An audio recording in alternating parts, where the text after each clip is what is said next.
کہ میں جب سے یہاں آئی ہوں تو میں نے آپ پیارے حضور کی تحریک، پیارے حضور نے بہت دفعہ فرمایا ہے کہ اردو سیکھیں، لیکن یہاں پہ آنے کے بعد ہر چیز، ہر اجتماع انگلش میں ہے. تم اردو بھول گئی؟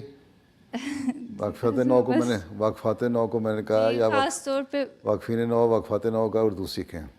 ہر اجتماع اس لیے ہے کہ یہاں انگلش ہر ایک سمجھتا ہے، اردو کو بہت کم لوگ سمجھتے ہیں صرف. لیکن حضور یہاں پہ بہت سے احمدی آئے ہیں. یو کے میں بھی ہم نے شروع کیا تھا. اب وہاں یہ ہے کہ جو میٹنگز کی، اجتماع کی جو 70% پروسیڈنگ ہیں وہ انگلش میں ہیں، 30% اردو میں. تو it can be arrange if you make 30% of the proceeding of your meeting and اجلاس in Urdu and 70% English, because quite a number of refugees and asylum seekers have come here now. So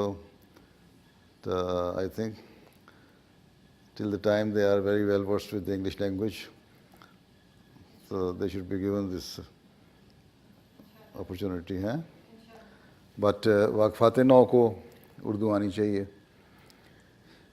اور واقفات نو جس طرح میں بیٹھی ہو نا، ماشاء اللہ scarf اوڑھ کے، تم لوگوں کو رول ماڈل ہونا چاہیے باقی لڑکیوں کے لیے.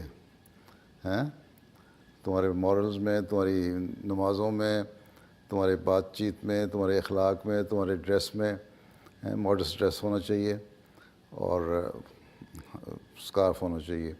واقفات نو ہم یہ کر دیں گی، وہ کر دیں گی، ترانے پڑھنے سے کچھ نہیں ہوگا. واقفات نو کو ایک اپنا پریکٹیکل ایگزامپل دکھانا پڑے گا، رول ماڈل بنو. ٹھیک ہے؟ جزاک